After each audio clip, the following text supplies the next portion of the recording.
겠습니다. 그때에 바리새인과 서기관들이 예루살렘으로부터 예수께 나와 이르되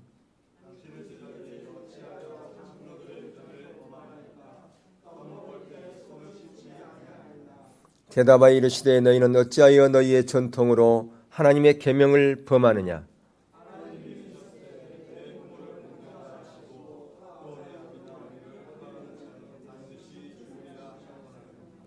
너희는 이르되 누구든지 아버지에게나 어머니에게 말하기를 내가 드려 유익하게 할 것이 하나님께 드림이 되었다고 하기만 하면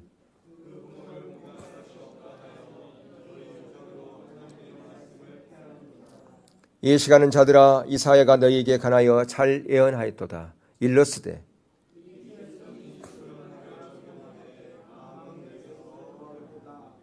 사람의 계명으로 교훈을 삼아 가르치니 나를 헛되이 경배하는도다 하였느니라 하시고. 아멘. 우리는 지난 시간에는 오늘날 현실을 우리가 요즘 큐티하고 있는 우리가 큐티했던 하박국 선지서를 통해서 우리의 현실을 조금 되돌아보면서 함께 기도하는 그런 시간을 가졌고요. 그 전주부터 우리가 말씀에 의한 삶을 시작을 했습니다. 우리가 말씀에 의한 삶을 살려면 세 가지 중요한 자세가 필요하다고 했습니다. 이 세 가지 요소를 아는 것이 매우 소중하다고 말씀드렸는데 우리가 두 번째 요소까지 살펴봤어요. 첫 번째는 성경이 우리의 신학과 우리의 삶과 또한 우리의 모든 사역 모두를 위한 기준이 되는 삶이다. 그러니까 신학이 신학뿐 아니라 우리의 삶과 우리의 사역의 기준은 오로지 성경 말씀이라고 하는 자세, 이런 올바른 자세를 가진 게 필요하고요. 그래야 우리가 말씀에 의한 삶을 살아갈 수 있는 거죠. 또한 두 번째는 하나님께서 말씀하신, 그러니까 성경에서 하나님께서 말씀하신 의미와 의도와 목적을 나의 생명처럼 여기는 그러한 자세를 갖는 삶, 이런 자세를 가져야 우리가 말씀에 의한 삶을 살 수 있다. 우리가 말씀 입으로만 하지만 실제로는 우리의 삶 가운데서 말씀 따로 우리의 행동 따로 그렇게 살아가는 경우도 많은데 그것은 왜 그러냐 하면 하나님의 말씀하신 의도, 그러니까 성경을 통해서 나에게 말씀하신 의도와 목적, 그 의미를 바로 분명히 알 뿐 아니라 그것을 나의 생명처럼 목숨처럼 여기는 그런 자세가 없기 때문에 우리가 그 말씀을 바로 살아가지 못하는 이유이다라고 하는 것입니다. 또 하나는 하나님께서 이제 우리 가운데 여러 가지를 주었어요. 그러니까 말씀에 의한 삶을 살기 위해서는 이 성경만 준 게 아니에요. 무엇도 줬느냐? 전통도 줬고 우리의 이성도 줬고요. 또 하나님을 체험하는 체험도 줬어요. 근데 이 네 가지 줬는데 이거 순서를 바로 아는 것이 중요합니다. 이게 순서가 매우 중요해요. 가장 먼저는 성경 말씀이에요. 두 번째는 뭘 줬느냐? 전통을 줬어요. 오늘 본문에 보니까 전통이 나오잖아요. 장로들의 전통. 근데 이들이 범했어요. 전통을. 그러니까 가장 먼저는 우리가 말씀의 삶을 살려면 말씀. 두 번째는 전통. 세 번째는 우리 이성이에요. 그리고 마지막이 뭐냐? 네 번째가 체험이라고 하는 거예요. 우리가 생각할 때는 어떻게 체험이 제일 마지막일까? 이렇게 생각하는데 체험이 제일 마지막이에요. 우리 이성보다 더 밑에 있어요. 우리가 그걸 알아야 돼. 그러니까 어떤 사람이 어디서 기도원 가가지고 놀랍게 무엇을 체험했다. 그래서 그 체험한 거 가지고 사람들을 막 미혹하고 그런다면 그걸 말씀 앞에서 비춰봐야 돼요. 그 보니까 도덕적으로 윤리적으로 전혀 아니다. 우리 이성적으로 봤을 때 그건 전혀 아닌 것 같다. 그러니까 체험을 하는 거 중요해요. 우리의 신앙은 체험 신앙이에요. 하나님을 경험해야 돼요. 그런데 그 모든 것은 뭐에 비춰봐야 되느냐? 말씀에 비춰봐야 된다고 하는 거예요. 전통도 말씀에 비춰봐야 되고 우리의 생각하는 모든 이성적인 것도 그게 말씀에 합한가 합하지 않는가. 내가 좋은 어떤 계획을 세웠어. 교회에서 이런 거 하면 좋겠습니다 라고 했는데 그게 비성경적이다. 그러면 아무리 합리적이고 정말 기발한 아이디어일지라도 그게 성경에 합하지 않으면 받아들이면 안 된단 말이에요. 그리고 체험도 마찬가지고. 그래서 이 순서가 매우 중요하다라고 하는 것을 우리가 볼 필요가 있는데요. 그래서 전통 중요합니다. 근데 오늘 지금 본문에서는 예수님께서 전통을 가지고 말씀을 지키지 않는 바리새인들을 가리켜서 지금 예수님께서 비난하고 있는 모습을 지금 장면이 나오고 있는 거예요. 예. 그러면서 9절에 사람의 계명으로 교훈을 삼아 가르치니 나를 헛되이 경배하는도다 하였느니라. 예, 하나님께 그렇게 말씀했다고 말이에요. 예. 여러분, 이 전통 매우 중요합니다. 이 전통이 그러니까 교리로 나오는 전통. 이게 뭐냐면 예를 들면 삼위일체 교리예요. 삼위일체, 성부 하나님, 그러니까 아버지 하나님이죠. 그다음에 성자 하나님, 그다음에 성령 하나님. 그러니까 하나님은 한 분인데 각기 역할이 다르다고 하는 거예요. 그러니까 우리 안에 계셔서 우리의 모든 삶을 지금 다스리시는 분은 성령 하나님이세요. 예. 그리고 우리를 구속하시고 우리를 대신해서 십자가에 달려 죽으신 분은 누구신가? 바로 성자 하나님이세요. 근데 그 성자 하나님은 또 누구냐? 하나님은 그분이에요. 원래 하나님과 한 분이신데 그분이 인간의 몸으로 이 땅 가운데 오셨다 그 말이에요. 하나님은 한 분인데 그 역할이 각각 다르다. 그래서 삼위일체다. 예, 이게 성경에서 나온 거예요. 그런데 성경에는 삼위일체란 말이 없습니다. 근데 그것을 성경을 보니까 이 삼위의 하나님이 계시는 것을 볼 수가 있어요. 그래서 그것을 교리적으로 정립해 놨어요. 그게 하나의 교리적인 것이 쭉 내려오는 것이 지금까지 왔잖아요. 이게 전통이다 그 말이에요. 사도신경도 마찬가지입니다. 사도신경도 원래 카톨릭에서 그러니까 옛날에 그러니까 이 종교가 개혁되기 전에 그때도 이 사도신경은 있었어요. 근데 성경에도 사도신경이라는 말이 없어요. 아까 우리가 신앙을 고백한 그게 사도신경입니다. 근데 사도신경을 받아들이지 않는 교단도 있습니다. 예를 들어 침례교라든가 이런 데는 이 사도신경을 암송하지 않아요. 왜 그런가? 그들은 카톨릭에서부터 온 거이기 때문에 우리는 이걸 받아들이지 않겠다라고 해서 그들은 하지 않아요. 근데 문제는 뭐냐면 사도신경을 하지 않으면 참된 예배가 아니다라고 이런 가치관을 가지고 있으면 이게 문제가 있는 거예요. 이게요. 그러니까 사도신경의 그 내용, 그 의미를 받아들이지 않는다면 큰 문제가 있는 겁니다. 왜? 이 사도신경의 내용은 성경에서 나왔기 때문에 성경의 기초에서 온 거기 때문에 이 모든 의미를 받아들여야 돼요. 그러나 중요한 것은 사도신경을 해야만이 진정한 예배다. 그런 자세를 가지고 있으면 이건 율법주의 가치관을 갖고 있는 거예요. 이게요. 그래서 이 침례교단에서는 이 예배 시간에 하지 않아요. 그들은 이걸 받아들이지 않으니까. 그러니까 그것도 귀한 자세예요. 예. 그러니까 중요한 것은 하나님과 나와 1대1의 관계에서 내가 정말로 예배자로 서 있는가, 이게 중요한 것이지, 나는 예배자로 서 있지 않으면서 이걸 더하고 빼느냐, 이거에 관심을 갖고 있다면 지금 이게 문제가 있는 거죠. 바리새인과 똑같은 자리에 있는 겁니다. 그러니까 제가 우리 시찰에 한 목사님, 그분이 전도사 할 때 강원도 쪽에서 담임 목회를 했었는가 봐요. 근데 그때 장로님 한 분이 이 주보 가지고 자기한테 막 이렇게 뭐라고 그랬는가 봐요. 아니, 전도사님은 신학교에서 뭘 배웁니까? 예배가 안 배웁니까? 어떻게 헌금을 설교 다음에 해야지 설교 전에 헌금하는 데가 어디 있습니까? 막 이렇게 이 순서를 설교 전에 헌금을 넣는가. 우리도 그랬잖아요. 설교 전에 헌금 순서가 있잖아요. 이렇게. 그러니까 이제 예전부터 그렇게 했었던가 봐요. 그러니까 그런 경우가 있어요. 헌금을 설교 이후에 해라. 왜? 그래야 성도들이 감동받아가지고 더 많이 한다. 그래서 뒤에 하라고 그렇게 훈수를 두는 목사님들이 계세요. 근데 이제 우리 가치관은 경배와 찬양의 그 마지막 단계가 우리의 마음을 진짜 드리고 물질까지도 헌신하는 거. 그런 의미에서 이제 경배 찬양 다음에 그 마지막 단계에 우리의 모든 걸 다 드리는 그런 헌금을 드리는 그런 가치관에서 우리는 이제 경배 찬양 다음에 하는 거예요. 그게 설교 전에 하는 그런 의미가 아니라 그게 이제 오랫동안 몸에 배면 그것이 마치 성경적인 것처럼 생각한다 그 말이에요. 성경에는 헌금을 설교 전에 하라 그런 말이 없어요. 없습니다. 그러니까 이 성경에 없는 것이 하나의 전통이 됐는데 그게 굳어가지고 그게 마치 말씀인 것처럼 그렇게 착각할 수 있다라고 하는 것이죠. 예. 그러니까 이제 문제가 전통이 중요하지만 전통이 말씀 이해에 가면 여러 가지 이제 문제가 생깁니다. 예를 들어서 카톨릭에서 마리아의 기도 있잖아요. 예. 그들은 교회에 들어가기 전에 마리아가 있죠. 거기서 앞에서 뭐라고 중얼중얼 거리죠. 예? 일부에부터 얘가 뭐 시부런 그랬다 했더니 웃더라고요. 그 앞에서 뭐라고 그래요. 근데 뭐 한 줄 아세요? 자기들이 직접 하나님께 기도를 못해. 우리는 하나님께 기도하죠. 이렇게. 그리고 마지막에 예수님 이름으로 기도합니다. 그 예수님께서 제 아들에게 가르쳐준 기도에도 기도문이 있어요. 너희들은 이렇게 기도하라.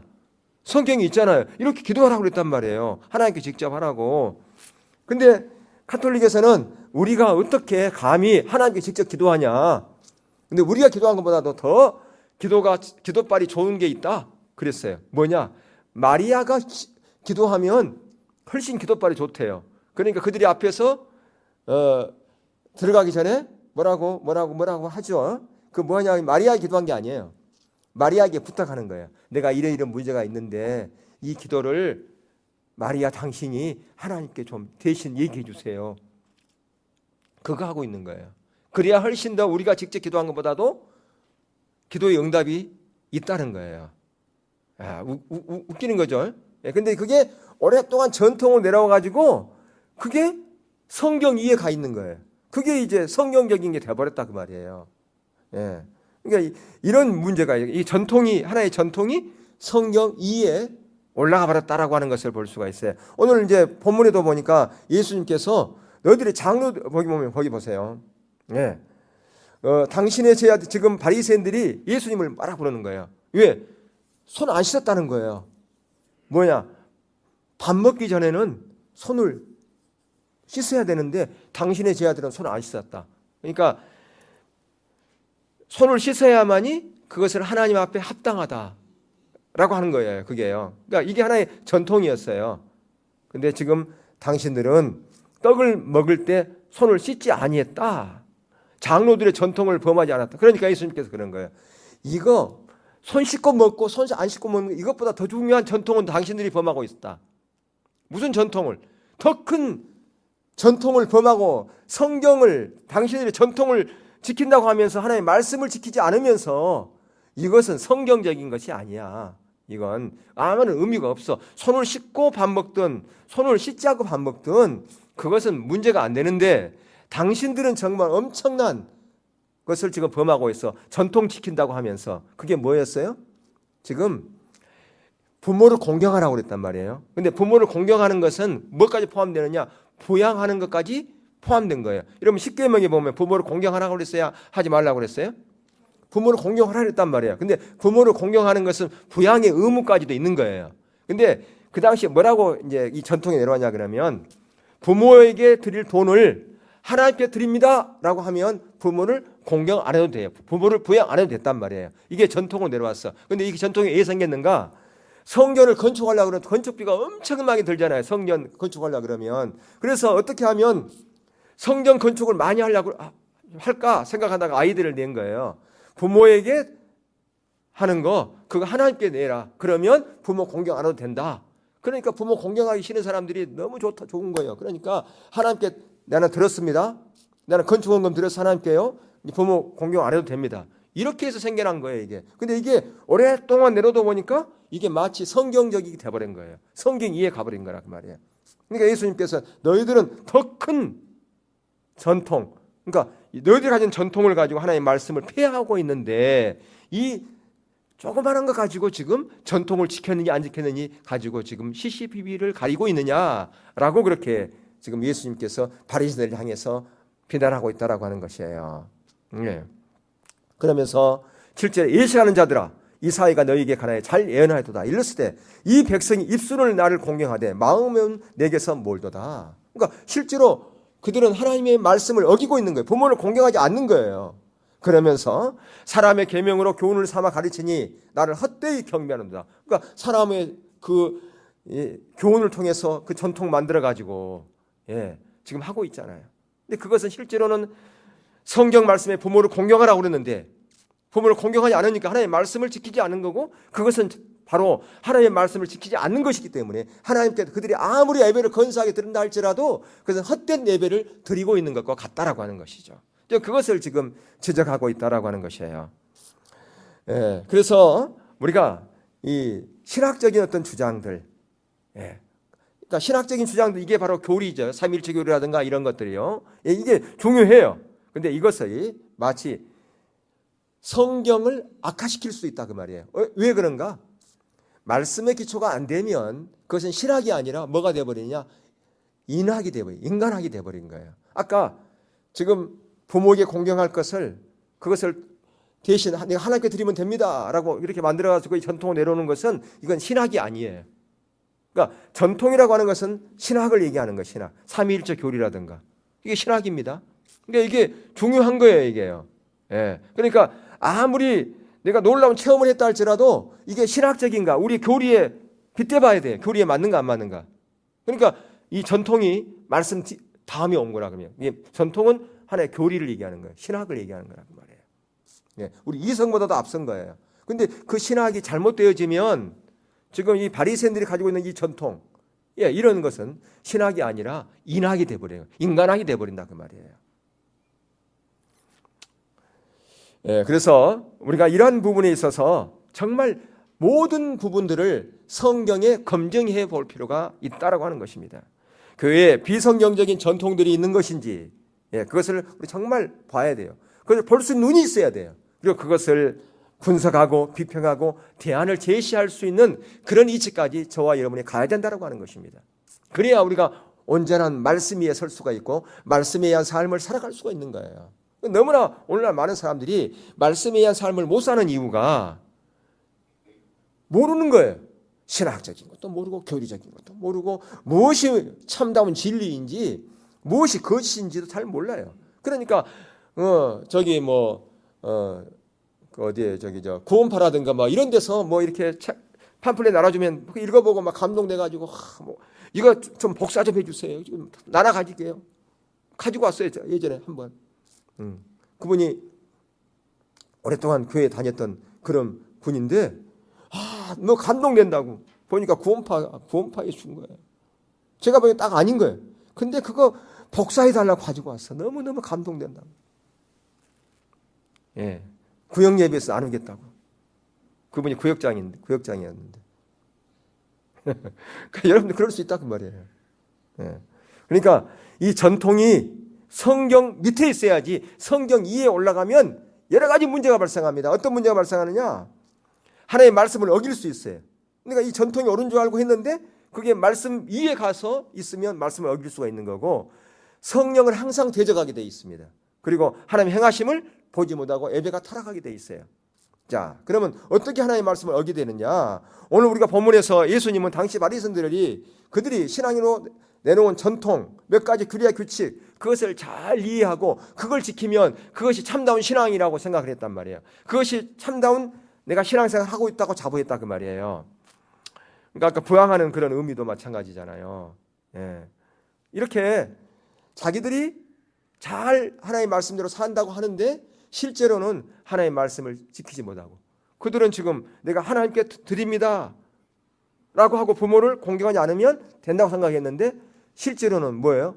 부모 공경 안 하는 것은 그것은 부양의 의무까지 포함되는데 십계명 어기잖아요. 지금 가장 기본적인 계명까지도 그들은 어기고 있음에도 불구하고 그들은 지금 예전부터 내려오는 그 전통대로 하고 있으니까 자기들은 말씀대로 살고 있다고 착각했다 그 말이에요. 실제로는 말씀을 어기고 있음에도 불구하고, 예, 이처럼 전통이 말씀 이해 가면 신학이 교리가 말씀 이해 가면 나도 모르게 말씀을 어기는 자리에 가고 있다라고 하는 것이 오늘 본문에서 우리 가운데 교훈해주고 있는 거라 그 말이에요. 그 다음에 성령을 대적하게 돼 있어요. 우리 잘 아는 것처럼 요한복음 5장에 보면 베스다 연못가에서 38년 된 병자를 예수님께서 고치는 그 모습이 나와요. 근데 예수님께서 38년 된 병자를 고치면서 뭐라고 그랬냐면 자리를 네가 지금 깔고 있는 그 자리를 들고 걸어가라. 이게 이제 문제가 된 거예요. 그날이 안식일인데 안식일인데 자리를 들고 걸어가서 그 치유된 사람이 세 걸음만 걸어가고 그냥 그 자리를 딱 버리고 갔으면 문제가 없었는데 아마 그 사람이 치유된 사람이 세 걸음 이상 걸어가 버렸는가 봐요. 세 걸음 걸어간 게 뭔데? 그 당시 안식일 날 일하지 말라 그랬는데 그들이 정말 안식일 일 안 하려고 여러 가지를 만들었어요. 규칙을 만들었는데 물건을 들고 세 걸음까지는 상관이 없는데 세 걸음을 이상 걸어가면 그게 일이다. 또 등등 여러 가지가 있었어요. 그러니까 지금 이 치유된 사람이 자리를 들고 세 걸음 이상 걸어가 버렸는가 봐요. 그러니까 지금 안식일 날 일을 시켰다고 지금 예수님께 지금 대적한 거예요. 어떻게 안식일 날 하지 말아야 될 일을 했느냐라고 하는 거예요. 자, 그러면 안식일 날 그러면 일을 해야 되느냐? 아니죠. 일 안 해야 돼요. 근데 그들 가운데 하나님의 마음이 없었어요. 그래서 예수님께서 그들을 향해서 뭐라고 그랬냐면 목이 곧고 마음과 귀에 할례받지 못한 사람들아 너희가 항상 성령을 거스려 너희 조상과 같이 너희도 하는도다. 성령을 거스른 거예요, 이게요. 왜 그런가? 그들 가운데 목이 곧았어. 그리고 마음과 귀에 할례받지 못했어요. 다시 말하면 그들 가운데 가난한 심령이 없었다 그 말이에요. 궁휼한 아버지의 마음이 없었다는 거예요. 왜 그들은 아버지의 마음이 없었을까? 지금 자기들도 자도록 못하면서 자기들도 지금 하나님의 말씀을 지키지 못하면서 어떻게 하면 예수님 가운데서 꼬투리 잡아가지고 예수님을 핍박하고 예수님을 넘어뜨릴까? 여기에만 궁리가 가득했다 그 말이에요. 그러니까 어떤 사람은 교회에 와가지고 그런 것만 눈에 보이는 사람이 많아요. 이 교회는 예배 때 찬송만 불러야 되는데 다른 것도 같이 부르네. 복음성가를 어떻게 오전 대예배 때 거룩한 대예배 때 드려? 오후 예배 때 드려야지. 그러니까 그 사람에는 오후 예배는 드려도 된다고 생각하고 오전 예배는 드리면 안 된다는 생각하는 이런 가치관이 있어요. 그리고 또 아까도 얘기했지만 또 주보를 보고 헌금이 설교 전에 있네. 설교 후에 있어야지. 뭐 이런 거. 그러니까 사도신경은 이 교회는 사도신경 안 하네. 안 한 교회 같으면. 근데 그런 것만 눈에 보이는 거예요. 지금 이 사람은 지금 자기가 하나님과 앞에 참된 예배자로 서 있는 게 아니에요. 자기가 하나님이 돼가지고 지금 이 교회가 참된 교회인가 아닌가 따지고 있는 거예요. 그것은 누구의 몫인데? 하나님의 몫인데 자기가 하나님의 자리에서 그거 하고 있는 거라 그 말이에요. 얼마나 교만합니까? 이 목이 곧은 거죠. 다른 사람이 예배를 드리든 말든 다른 사람이 어떻게 하든 난 상관하지 않고 자기는 누구만 바라봐야 돼요? 하나님만 바라봐야 돼. 근데 하나님이 안 보이는 거예요. 하나님이 안 보이니까 다른 것만 보이는 거예요. 하나님 아닌 다른 것에. 하나님과 친밀한 교제 가운데서 하나님의 영광 가운데 하나님의 임재 가운데 있기를 그렇게 사모하는 그런 사람은 다른 거 전혀 안 보이게 돼 있어요. 그런데 그게 안 되니까 다른 것에 그게 보여가지고 더 예배가 안 돼. 그러니까 그게 자기 심기를 건드리거든. 그러니까 더 예배가 안 되는 거예요. 그게 바로 목이 곧고 마음과 귀에 할례받지 못한 사람들아. 너희가 항상 성령을 거스려. 성령 예배 가운데서 성령을 거스리고 있다라고 하는 것이에요. 자, 여러분 안식일은 거룩하게 지켜야 됩니다. 그러니까 안식일에는 일하라는 게 아니에요. 일하지 말아요. 왜 일하지 말아야 되느냐라고 하는 그 의미를 분명히 알아야 돼요. 하나님은 우리 체질을 너무너무 잘 알아요. 하나님께 우리를 만드셨잖아요. 그러니까 안식일 날까지 주일 날까지 일하면 우리 몸이 지치고 피곤하고 병들 수밖에 없어요. 그러니까 하루는 쉬라는 거예요. 그리고 쉬면서 그때는 뭐 해야 되느냐? 전적으로 하나님과 교제하는 영적으로 회복하는 그런 자리에 있어야 돼요. 왜냐? 우리의 몸은 영혼 육으로 되어 있기 때문에 영혼이 잘 돼야 범사가 잘 되고 강건하게 된단 말이에요. 이게 우리의 몸이에요. 가장 먼저 뭐가 잘 돼야 된다고요? 영혼이 잘 되는 영혼이.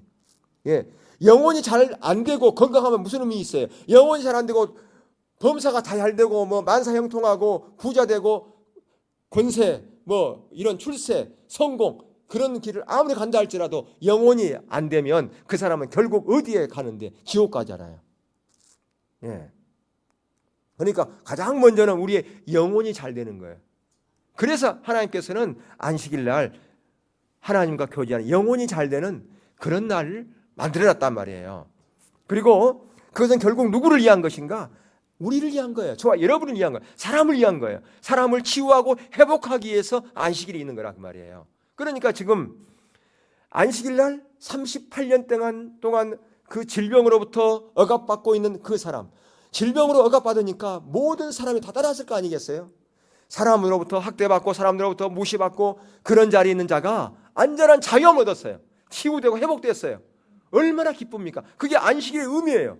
근데 그 안식일의 의미도 모르고 지금 이들 가운데 하나님의 마음이 전혀 없으니까 38년 동안 억압받는 그 가운데서 자유케 되고 해방되어지고 치유되고 회복되는 그 영혼, 그걸 바라보면 아버지의 마음이 있으면 박수칠 거 아니겠어요? 하나님께 하셨다고. 하나님께서 안식일 날 놀라운 치유와 회복을 하나님이 할 수 있는 일을 했다고 기뻐해야 되잖아요. 그런데 그것 가지고 좀 시비 걸고 비난했다 그 말이에요. 왜? 그 안에 아버지의 마음이 없으니까, 가난한 심령이 없으니까 마음과 기에 할례받지 못했기 때문에 지금 이런 일이 있었다라고 하는 거예요.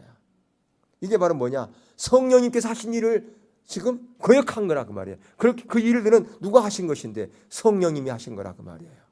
하나님이 하신 것인데 하나님의 일을 대적하는 자리에 섰다라는 거예요. 그러니까 자기들은 지금 얼마큼 큰 죄를 짓고 있는지도 모르는 거예요. 우리가 그럴 수 있다 그 말이에요. 함부로 우리가 다른 사람을 판단하고 정죄하는 그런 자리에 이런 자리에 있음에도 불구하고 내가 모를 수 있어요. 정말 우리가 조심할 필요가 있다라고 하는 겁니다. 성령을 거스린 것에도 불구하고 내가 그런 자리에 있을 수 있음을 우리는 기억할 필요가 있어요. 세 번째, 하나님의 행하심을, 그러니까 하나님의 행하심을 못 보죠. 예, 성령을 거역하는데 성령께 민감하지 못하니까 하나님의 행하심을 볼 수 있겠어요? 못 보죠. 그래서 예수님께서 그 바리새인들을 향해서 계속 말씀하세요. 자, 마태복음 23장 29절 32절 말씀을 한번 볼 건데요. 자, 한번 보겠습니다. 시작.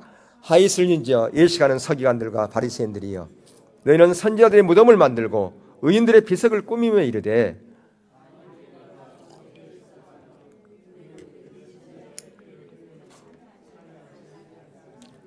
그러면 너희가 선지자를 죽인 자의 자손임을 스스로 증명하미로다. 너희가 너희 수상의 분량을 채우리라. 지금 바리새인들이 뭐 하고 있었어요? 자기 조상, 특별히 선지자들의 무덤을 지금 가꾸고 있고 비석도 만들었어요. 참 잘한 일 아닙니까? 귀한 자세예요.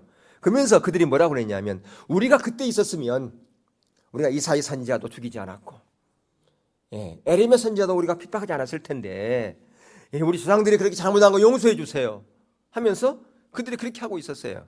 근데 그때 옆에 마치 누가 지나갔어요? 예수님이 지나가 그걸 다 들었어요.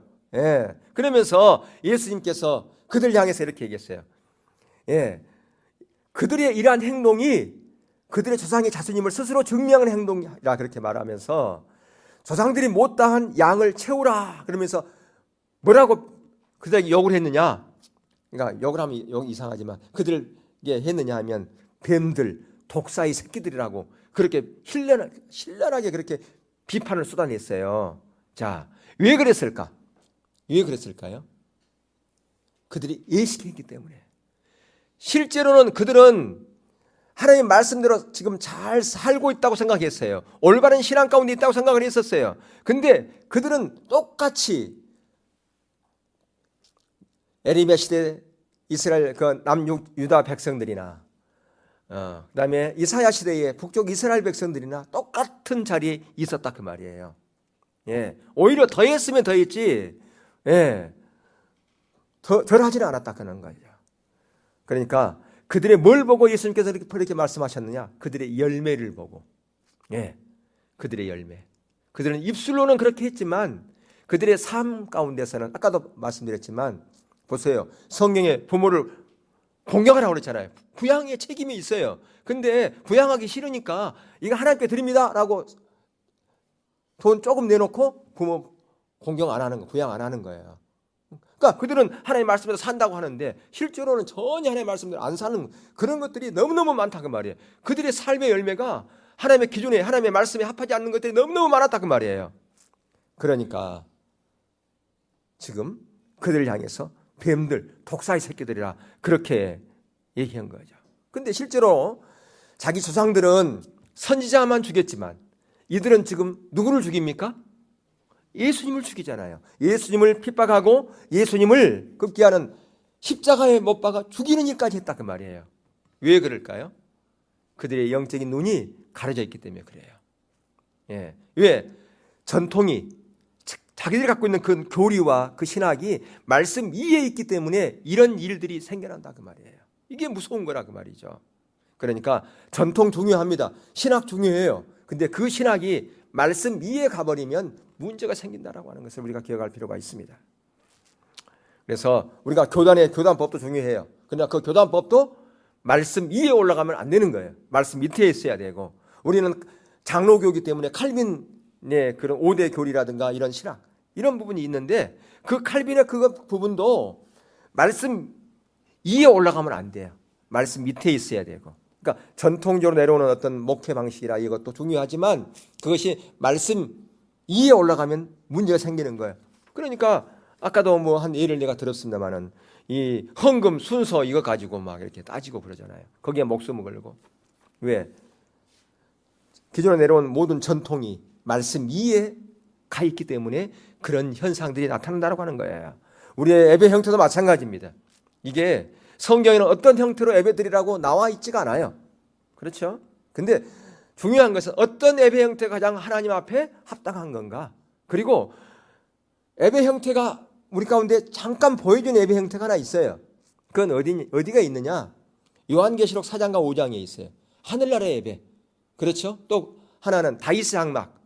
예, 다윗의 항막은 바로 신약의 그 교회를 상징하는 거죠. 예, 그래서 다윗의 항막 앞에서 그러니까 다윗이 그 임시로 법궤를 모셔놓은 텐트, 천막 거기서 어떻게 그들이 예배드렸는가? 그걸 보면 알 수 있단 말이에요. 거기서 힌트를 얻으면 어떻게 드리는 것이 가장 합당한 참다운 예배인가, 어떤 형식이 예배 형식은 어떤 것인가 그걸 얻을 수 있는 거죠. 그러니까 지금 우리가 드리고 있는 것은 그런 것을 힌트를 얻어서 그러니까 어떻게 예배드리라고 나와 있지는 않지만 하늘나라에 우리가 앞으로 천국에 가서 드릴 예배라든가 또 다윗 항막의 예배라든가 이런 데서 힌트를 얻어가지고 지금 우리가 드리는 예배를 드리는 거예요. 예. 그러니까 그런 예배 형태 가지고 문제를 삼으면 안 돼요. 왜? 성경에 어떤 형식으로 드리라고 나와 있지가 않기 때문에. 이해되시죠? 더 중요한 것은 어떤 예배 형태를 드리든 간에 그게 중요한 게 아니라 내가 하나님 앞에 참된 예배자로 서 있는가 이게 중요한 거라고 말이에요.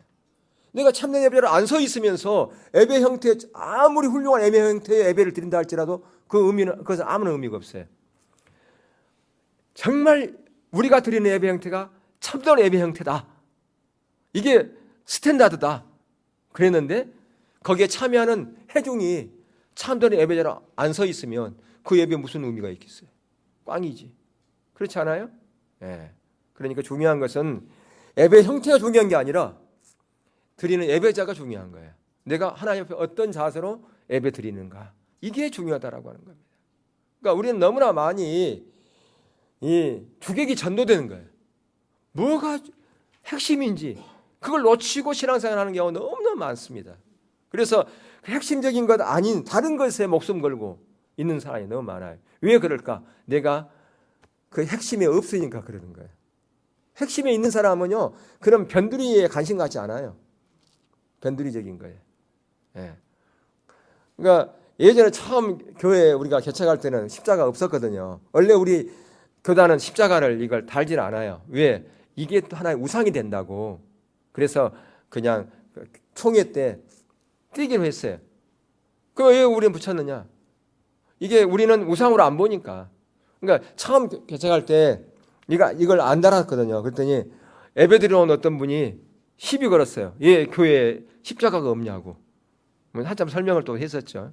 근데 그분이 나중에 뭐 신학생이더라고요. 신학생들이 그런 거 잘 따져요. 그리고 목회자들이 잘 따집니다. 그런 부분들을. 그런 거에 목숨 걸고. 그러니까 중요한 것은 우리가 하나님 말씀 앞에 정말 겸손히 서는 자세가 중요하고 말씀 앞에 떠는 자세가 중요합니다. 예. 그러니까 우리가 전통이 중요함에도 불구하고 전통이 말씀 위에 가면 우리 눈을 가리게 돼버려요. 이런 심각한 그런 자리에 있음에도 불구하고 자기가 몰라요. 자기가 올바른 줄 알아. 예.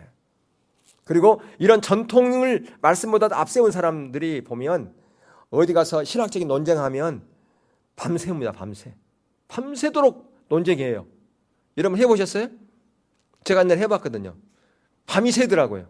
근데 결론이 안 나. 그리고 결국은 서로 미운 감정만 생겨요. 예.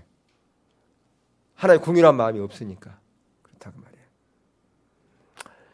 그래서 우리가 그 하나님의 말씀 앞에 떠는 자세가 뭐냐면 하나님의 말씀이면 내가 받아들이겠습니다. 정말 하나님의 말씀입니까? 내가 보니까 그게 잘못된 거 알았어. 아, 하나님, 내가 잘못했네. 내가 잘못 알았네요. 이게 하나님의 말씀이군요. 그러면 하나님의 말씀 내가 받아들이겠습니다. 이렇게 말씀 앞에 정직하게 받아들이고 겸손히 이러한 떠는 자세가 우리 가운데 필요하다는 거예요. 자, 예를 들면 성경에 세례 요한이 그런 마음의 자세를 가졌어요. 세례 요한이 옥에 있을 때 얘기예요. 옥에 들어보니까 예수님께서 자기가 생각하고 있는 그런 메시아하고 다른 일을 하고 있는 것 같아요. 그 당시 유대 사회에서는요, 이스라엘에서는 어떤 메시아관을 갖고 있었냐 하면 왕으로 오실 메시아, 강력한 힘을 가지고 오실 메시아, 그런 메시아를 기다렸어요. 특별히 그때는 로마의 지배를 받고 있었기 때문에 로마의 석국으로부터 우리가 해방되려면 왕으로 오실 메시아, 강력한 힘을 가진 다윗과 같은 그런 힘을 가진 그런 메시아가 오므로 말미암아 로마로부터 우리가 해방되어지고 옛날 그 다윗 때처럼 강력하게 왕권을 회복하는 그런 메시아가 오기를 기다리고 있었단 말이에요. 그런데 이 세례 요한도 그런 메시아를 가지고 있었어요. 마태복음 11장 2절에서 6절 보면 거기 보세요. 요한이 옥에서 그리스도께서 하신 일을 듣고 제 아들을 보내요. 예수께 여짜오되 오실 그이가 당신이 오니까 우리가 다른 메시아를 기다려야 됩니까?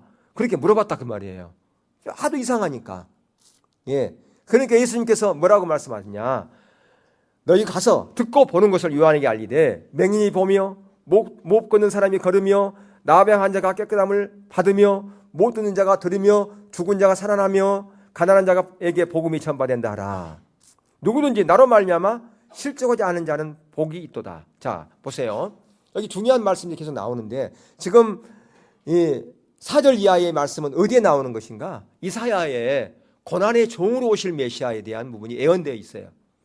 바로 이것을 얘기해줘요. 이걸 얘기하면 세례 요한은 금방 알았어요. 왜? 그 당시 모든 사람들은 성경을 암송하고 있었기 때문에 세례 요한은 이 말씀이 고난의 종으로 오실 메시아, 이사야의 예언되어 있는 고난의 종으로 오실 메시아. 이 예수님은 왕으로 오실 메시아일 뿐 아니라 고난의 종으로 오실 메시아. 이분이 맞구나. 내가 메시아야. 그걸 지금 알려준 거예요. 내가 바로 고난의 종으로 올 메시아야. 우리가 다른 메시아를 기다려야 됩니까? 그러니까 아니야. 내가 메시아인데 내가 지금 온 것은 고난의 종으로 오실 메시아야. 왜? 고난의 종으로 와서 십자가를 죽어야만이 모든 인류가 너희들이 구원받을 수 있으니까. 예, 그걸 지금 얘기해 준 거란 말이에요. 그러면서 6절에 보니까 누구든지 나로 말미암아 실족하지 아니하는 자는 복이 있도다 하니라. 이 말씀이 여기에 뜬금없이 딱 나와요. 예, 앞뒤 문맥하고 전혀 맞지 않아요. 누구든지 나로 말미암아 실족하지 아니하는 자는 복이 있도다. 무슨 얘기냐면 예수님이 내가 생각하는 그런 메시아가 아니에요.